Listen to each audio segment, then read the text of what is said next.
नमस्कार, मैं काजल आप सभी का स्वागत करती हूं अपने YouTube चैनल स्मार्ट स्टडी और लर्निंग पर। हमने पिछले वीडियो में स्वर वर्णों के वर्गीकरण को देखा था कि वो कितने उनके प्रकार क्या होते हैं, स्वर वर्ण किसे कहते हैं। आज हम देखेंगे व्यंजन वर्ण और उनके प्रकारों को। तो आइए देखते हैं व्यंजन वर्ण किसे कहते हैं। तो देखिए, व्यंजन वर्ण वे वर्ण जिनको बोलने व लिखने के लिए स्वर वर्णों की सहायता लेनी पड़ती है।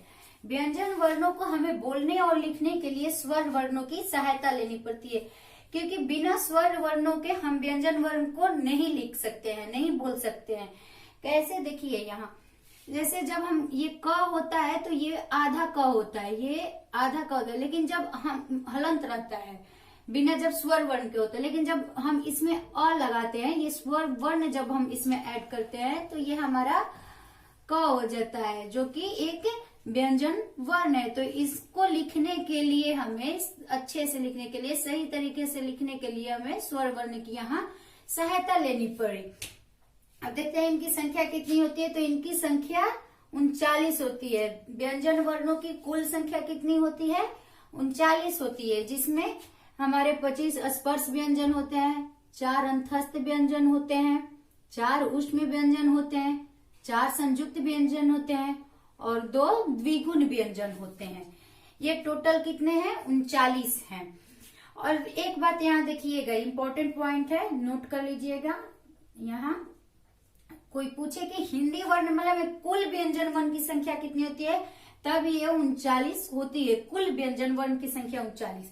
अब वही परंपरागत रूप से व्यंजनों की संख्या कितनी होती है? तो 33 होती है। जब कोई कहे कि परंपरागत रूप से हमारे व्यंजन वर्ण की संख्या कितनी है, तो 33 है। और जब कुल की बात है तो 39 है, क्योंकि यहाँ 33 व्यंजन वर्णों में हम स्पर्श, अंतस्थ और ऊष्म व्यंजन को ही लेते हैं। 25 स्पर्श व्यंजन ले लेते हैं, 4 अंतस्थ व्यंजन ले लेते हैं और 4 ऊष्म व्यंजन ले लेते हैं, और 4 संयुक्त और जो 2 द्विगुण व्यंजन है उसको हम यहाँ छोड़ देते हैं। तब ये हमारा क्या रह जाता है? परंपरागत रूप से 33 मानते हैं, क्योंकि परंपरागत रूप से स्पर्श और अंतस्थ और ऊष्म व्यंजन ही आते हैं। लेकिन जब टोटल कुल पूछे तो स्पर्श, अंतस्थ, ऊष्म, संयुक्त और द्विगुण व्यंजन आते हैं। टोटल 39 हो जाते हैं। व्यंजन वर्णों के प्रकार देखते हैं। तो व्यंजन वर्णों के प्रकार जैसा कि मैंने ऊपर बताया, स्पर्श व्यंजन, अंतस्थ व्यंजन, ऊष्म व्यंजन, संयुक्त व्यंजन, द्विगुण व्यंजन होते हैं। यहाँ पहला स्पर्श व्यंजन। तो स्पर्श व्यंजन किसे कहेंगे? जिन व्यंजनों का उच्चारण करते समय हवा फेफड़ों से निकलते हुए मुंह के किसी स्थान विशेष यानी कंठ, तालु, मूर्धा, दांत या ओठ का स्पर्श करती है। स्पर्श व्यंजन का जब हम उच्चारण करते हैं तो जो हमारे फेफड़ों से जो हवा निकलती है, जो मुंह से, उसमें क्या करती है? हमारे कंठ को, तालु को, मूर्धा को, ओष्ठ को, दंत को स्पर्श करती है। वही क्या होता है? हमारा स्पर्श व्यंजन करते हैं, जिसके स्पर्श से हम बोलते हैं, इसीलिए स्पर्श व्यंजन हो गया। स्पर्श व्यंजन में देखिए क्या आते हैं? क वर्ग, च वर्ग, ट वर्ग, त वर्ग और प वर्ग। क वर्ग में हमारे आ जाते हैं क, ख, ग, घ, अंग। च वर्ग में आ जाते हैं च, छ, ज, झ, इय। ट वर्ग में ट, ठ, ड, ढ, अड़। त वर्ग में त, थ, द, ध, न। प वर्ग में प, फ, ब, भ, म। इनकी टोटल संख्या कितनी हो जाती है? 25। मैंने पहले भी बताया था कि स्पर्श व्यंजन हमारे 25 होते हैं। और देखिए, इनके स्पर्श से ही हम बोलते हैं, कंठ के स्पर्श से हम क वर्ग का उच्चारण करते हैं, तालु के स्पर्श से हम च वर्ग का उच्चारण करते हैं, मूर्धा के स्पर्श से हम ट वर्ग का उच्चारण करते हैं, दंत के स्पर्श से हम त वर्ग का उच्चारण करते हैं, ओष्ठ के स्पर्श से हम प वर्ग का उच्चारण करते हैं। और ये देखिए, हमारे जो ये क वर्ग, च वर्ग, ट वर्ग, त वर्ग और प वर्ग है, इसमें देखिए ये जो है ना हमारे द्वितीय अक्षर माने जाते हैं। ये जो हमारे हैं ऊपर से नीचे तक स्पर्श व्यंजन के द्वितीय अक्षर माने जाते हैं। ख, छ, ट, ठ, थ, फ। और ये जो है ना, इनको हम पंच अक्षर कहते हैं। ये जो हमारे हैं ये पंच अक्षर वर्ण है। तो ये पंच अक्षर वर्ण हम अनुस्वार के लिए यूज करते हैं। बहुत सारे शब्द हम लिखते हैं जिसमें अनुस्वार होते हैं, और वो अनुस्वार हमारे पंच अक्षर वर्ण में ही आते हैं।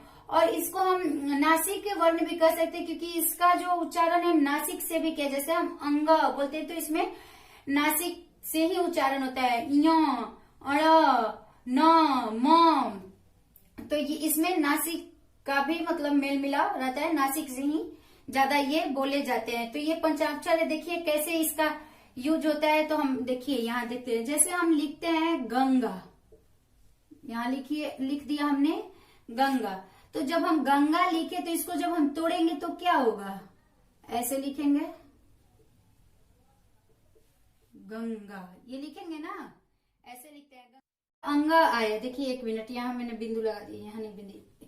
इस अनुस्वार को जब हमने यहाँ तोड़ा तो हमारा ये अंगा हुआ। गंगा जब हम लिखेंगे तोड़ के तो ऐसे ही होता है। तो क्या ये बोलने में क्या लगेगा, गंगा, और हमने तोड़ा तो यहाँ हमारा अंग है। इस अनुस्वार के लिए हमने अंग यूज किया, जो कि क्या है, क ख ग घ का 5वां अक्षर है। ये देखिए यहाँ ये मिल गया हमारा अंग। अब यहाँ देखिए, जैसे हम एक और लिखते हैं संजय, आपने संजय नाम सुना होगा। जब हम इस संजय को तोड़ते हैं तो कैसे तोड़ेंगे, ऐसे लिखेंगे ना तोड़ के, संजय। तो इस अनुस्वार के लिए हमने यहाँ इया का प्रयोग किया, आधा इया है। तो ये हमारा जो है च छ ज झ का 5वां आया अक्षर। जब हम कंठ बोलते हैं, यहाँ देखिए कंठ, तो जब हम कंठ बोलते हैं तो इस अनुस्वार को हटाएंगे और यहाँ लिखेंगे तो क्या आएगा, अड़ा आएगा, जो कि ये हमारा ट ठ ठ ठ का 5वां अक्षर है। आ गया ना, ये अड़ा आ गया। यहाँ देखिए एक और शब्द संबंध, हम संबंध ऐसे लिखते हैं, और जब हम संबंध ऐसे लिखते हैं और अगर इसको तोड़ के हम लिखेंगे तो ऐसे होगा ना, संबंध, ऐसे ऐसे होगा ना। तो यहाँ हमारा आ गया, इसमें आधा म आ गया और ये हमारा जो है आधा न आ गया। तो ये देखिए यहाँ, तो जो आधा म आया ये हमारा प फ ब का 5वां अक्षर मिल गया, जो आधा न आया हमारा त थ का 5वां अक्षर मिल गया। तो हमें यहाँ अंग भी मिल गया, हमें यहाँ इया भी मिल गया उसी अनुस्वार के लिए, हमें यहाँ न भी मिल गया, हमें यहाँ म और हमें यहाँ न। तो ये जो है 5वां अक्षर ये अनुस्वार के लिए प्रयोग किया जाता है। और एक बात, कुछ अनुस्वार ऐसे होते हैं जिसको हम 5वां अक्षर में नहीं तोड़ सकते, वो सिर्फ अनुस्वार ही रहेंगे। जैसे देखिए यहाँ अंश, हम अंश को कभी तोड़ के ना ऐसे अंश नहीं लिखते, क्योंकि ये हमारा सही नहीं होगा। अंश जब भी होगा ये हमारा ऐसे ही होगा। अंश यहाँ हो गया, जैसे हम अंश लिखते हैं, व्रंश लिखते हैं, या बहुत सारे शब्द लिखते हैं जिसको हम कभी तोड़ नहीं सकते। जो भी होगा ये ऐसे अनुस्वार के रूप में ही लिखाएगा। यहाँ और एक बात ध्यान रखिए, इस स्पर्श व्यंजन को ही हम वर्गीय व्यंजन भी कहते हैं। कहीं कहीं दिया रहता है वर्गीय व्यंजन, तो ये बात ध्यान रखिएगा कि इस स्पर्श व्यंजन को ही क्या कहा जाता है, वर्गीय व्यंजन भी कहा जाता है। यहाँ देखिए अब अंतस्थ व्यंजन, तो अंतस्थ व्यंजन किसे कहेंगे। यहाँ देखिए अंत का अर्थ ही क्या होता है, भीतर या अंदर। तो यहाँ लिखा है जिन व्यंजनों का उच्चारण स्वरों व व्यंजनों के बीच होता है उसे हम अंतस्थ व्यंजन कहते हैं। यानी अंतस्थ व्यंजन जो है वो स्वर और व्यंजन के बीच में स्थित होते हैं, और जब हम इनका उच्चारण करते हैं तो जो हमारा जीभ होता है वो मुंह के किसी भाग से पूरी तरह नहीं सटता है। यानी जब हम य, र, ल, व, तो ये जो हमारे मुंह के अंदर जितनी भाग भी है, जैसे कि बताए थे तालू हो गया, मुर्दा हो गया, दांत हो गया, ओष्ठ हो गया, इन सब से हमारा जो है वो पूरी तरह से नहीं सटता है। यानी कह सकते हैं कि इनका उच्चारण न मुंह के भीतर ही होता है, इसलिए ये अंतस्थ व्यंजन कहलाते हैं। और ये स्वर और व्यंजन के बीच में क्या होते हैं, स्थित होते हैं। देखिए अंतस्थ व्यंजन कितने होते हैं, 4 होते हैं, य, र, ल, व। तो जो य का उच्चारण है ये तालव्य, यह जो है तालव्य वर्ग का है और इसका उच्चारण स्थान तालु होता है। ये जो है ना र, वो वत्सर्य वर्ग का है और इसका उच्चारण स्थान दंतमूल और मसूड़ा, जो दंतमूल और मसूड़ा के ही परस्पर सटने से ये इसका उच्चारण होता है, र का उच्चारण होता है। इन दोनों के सहयोग से र का उच्चारण होता है। ल ये भी वत्सर्य वर्ग का है और इसका उच्चारण भी दंतमूल और मसूड़ा के सहयोग से ही होता है। ये जो व है ये दंतोष्ठ वर्ग का है, दांत और ओठ। दंतोष्ठ का अर्थ होता है दांत और ओठ। ये ऊपर के दांत और नीचे के जब ओठ परस्पर मिलते हैं तभी इसका क्या होता है, उच्चारण होता है। इसको एक तरह से हम कह भी सकते हैं कि ये हमारे मसूड़ा, ओठ, दांत, तालु इन सब की सहायता से उच्चारित होता है। अंतस्थ व्यंजन के उच्चारण में तालु, दंत, मसूड़ा और ये ओठ की सहायता लगती है। लेकिन ये जो हमारा जीभ है वो हमारे मुख के इन सब भागों से पूरी तरह क्या होता है, सटता नहीं है, पूरी तरह से स्पर्श नहीं करता है और इसका उच्चारण भीतर की ओर ही होता है मुख के, इसलिए इसे हम अंतस्थ व्यंजन करते हैं। और ये स्वर और व्यंजन के बीच में होता है, स्थित रहता है।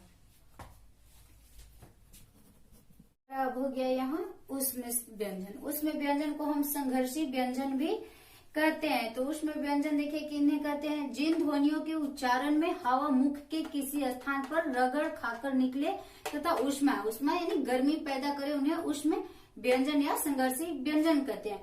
जब हम ध्वनि का उच्चारण करते हैं तो जो हवा होती है हमारे मुख से, जो हमारे मुंह के अंदर से क्या करती है, रगड़ खा के निकल, रगड़ यानी घर्षण पैदा करने लगती है। और जब वही रगड़ खाती है यानी घर्षण पैदा करती है तो ऊष्मा रगड़ खाती है यानी घर्षण जब करती है तो ऊष्मा पैदा होती है। जब हम अपने फिजिक्स में भी पढ़ा होगा, भौतिक में, कि जब हम चलते हैं तो घर्षण करते हैं, जब घर्षण करते हैं तो ऊष्मा पैदा होता है। या जब हम अपने दोनों हाथों को रगड़ते हैं यानी घर्षण करते हैं तो क्या होता है, ऊष्मा पैदा होती है। तो वही जब रगड़ खा के निकले तथा ऊष्मा पैदा करे, उन्हें ऊष्म व्यंजन या संघर्षी व्यंजन कहते हैं। देखिए ऊष्म व्यंजन का वर्ण होता है तालव्य श, मूर्धन्य श, दंत श, ह। ये चार जो होते हैं हमारे क्या होते हैं, ऊष्म व्यंजन होते हैं। और इनका वर्ग क्या होता है, तो ये जो तालव्य श होते हैं ये तालव्य वर्ग में आते हैं, मूर्धन्य श होते हैं जो मूर्धन्य वर्ग में आते हैं, दंत श होते हैं जो वत्सर्य वर्ग में आते हैं, ह जो होते हैं स्वर यंत्रीय होते हैं। यानी तालव्य मतलब इसका उच्चारण स्थान तालु से हो जाएगा, ये मूर्धन्य है तो इसका उच्चारण स्थान मूर्धा से हो जाएगा, ये वत्सर्य है तो दंतमूल हो जाता है, इसका उच्चारण स्थान हमारा दंतमूल हो जाता है दंत श का। और ये स्वर यंत्रीय होता है ह। तो स्वर यंत्रीय यानी कंठ के जो भीतर होते हैं, कंठ के भीतर से जब हो इसका ह तो इसको हम कहते हैं स्वर यंत्रीय। तो आप समझ गए ना कि उसमें व्यंजन किसे कहते हैं। अब हमारा यहाँ हो गया संयुक्त व्यंजन। तो देखिए संयुक्त व्यंजन हम उसे कहते हैं जो दो या दो से अधिक अक्षर व्यंजनों से मिलकर बने होते हैं। संयुक्त का अर्थ ही होता है जुड़ाव, मतलब जो दो चीजों से मिलकर जुड़ा रहता है या दो अक्षर व्यंजन मिलके जुड़े रहते हैं, उसी को क्या कहेंगे, हम संयुक्त व्यंजन कहेंगे। जैसे यहाँ देखिए छ है तो छ जो ये हमारा हो गया तो ये क हलंत प्लस मूर्धन्य स से मिलके हमारा जो है छ बना रहता है। एक अक्षर व्यंजन ये हुआ है, एक अक्षर ये हुआ है, ये दो अक्षर व्यंजन से मिलकर क्या हुआ, बना हुआ है। यानी दो अक्षर व्यंजनों का यहाँ जुड़ाव है, तब हमारा यहाँ छ हुआ। यहाँ देखिए त्र है तो इसमें ये त्र जो है हमारा तब हलंत प्लस र, इसमें भी दो अक्षर व्यंजन आ गए। यहाँ देखिए ज्ञ में होता है ज हलंत प्लस इय, इससे हमारा क्या हुआ, ये जो ज्ञ है ये इससे बना हुआ है। और श्र का होता है श हलंत प्लस र, यहाँ हर में दो दो अक्षर व्यंजन है। यहाँ क हलंत प्लस स, त हलंत प्लस र, ज हलंत प्लस इय, तालव्य श हलंत प्लस र, ये जितने हैं क्या, ये सब एक व्यंजन वर्ण है, ये व्यंजन अक्षर है। और दो दो व्यंजन अक्षरों के जुड़ाव से हमारा ये छ हो गया, त्र हो गया, ज्ञ हो गया, श्र हो गया बना, इसीलिए इसको हम क्या कहें, संयुक्त व्यंजन कहते हैं। अब यहाँ देखिए द्विगुण व्यंजन। द्विगुण का ही अर्थ है दो तरह से यूज। द्विगुण का मतलब क्या है, दो तरह से यूज होता है। द्विगुण को हम उक्षिप्त व्यंजन भी कहते हैं, कहीं कहीं आपको उक्षिप्त व्यंजन भी मिलेगा, और ये द्विगुण व्यंजन भी। तो द्विगुण व्यंजन ही हमारा उक्षिप्त व्यंजन भी है। और ये जो व्यंजन है द्विगुण, इसका उच्चारण जीवा के ऊपर मूर्धा को स्पर्श करते हुए तुरंत नीचे गिरती है। जब हम इसका उच्चारण करते हैं तो जो हमारा जीभ है ना, ये ऊपर जाके मूर्धा को स्पर्श करती है और फिर तुरंत ही नीचे गिर जाती है। जैसे इसको हम बोलते हैं र र र र मीन्स र स्पर्श कर रही है, इसको बोलेंगे अड़। तो स्पर्श ये कर रही है। जैसे हम लिखते हैं, इससे रिलेटेड लिखते हैं हम, जैसे पकड़ना, हम यहाँ लिखते हैं पकड़ना, तो ये क्या हुआ, पकड़ना ड़। तुरंत जीभ जो है मुर्दा को स्पर्श करके और नीचे गिर जा रही है। जैसे हम लिखेंगे इससे लड़ना, लड़ना, इससे हो गया, ये मान लीजिए इससे रिलेटेड हो गया हमारा, जैसे बढ़ना, बोलते हैं ना बढ़ना, ये हमारा हो गया बढ़ना। ये क्या हो गया, देखिए जब हम बोल रहे हैं बढ़ना ढ़ आ रहा है, पढ़ना ढ़ इसमें भी आ रहा है, इसमें बोले पकड़ना तो ड़ आ रहा है, लड़ना तो ड़ आ रहा है, इसमें ड़ और इसमें अढ़ आ रहा है। यही हमारा क्या है, द्विगुण व्यंजन हो गया, क्योंकि इसको हम दो तरह से यूज करते हैं। अब यहाँ समझिए कि ये जो द्विगुण बोल रहे हैं तो दो तरह से हम कैसे यूज करें। तो हमारा उच्चारण हो गया कि जीवा के ऊपर मुर्दा को स्पर्श करके तुरंत नीचे गिर जाती है, तो उसे द्विगुण या उच्छिक्त व्यंजन कहते हैं। लेकिन इसका उच्चारण हम दो तरह से करते हैं। जैसे ये देखिए, अगर ये ड़ है और ये अढ़ है, इस हम यहाँ समझिए, ये ड़ है, इसको अगर हम बिंदु यहाँ से हटा देते हैं तो हमारा ये क्या मिल जाता है, ढ मिल जाता है।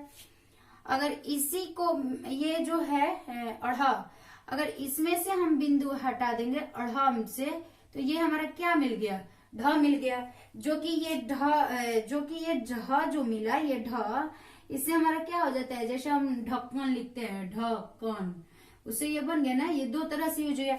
अगर यही हम बिंदु लगा दिए तो ये अढ़ हमारा हो गया।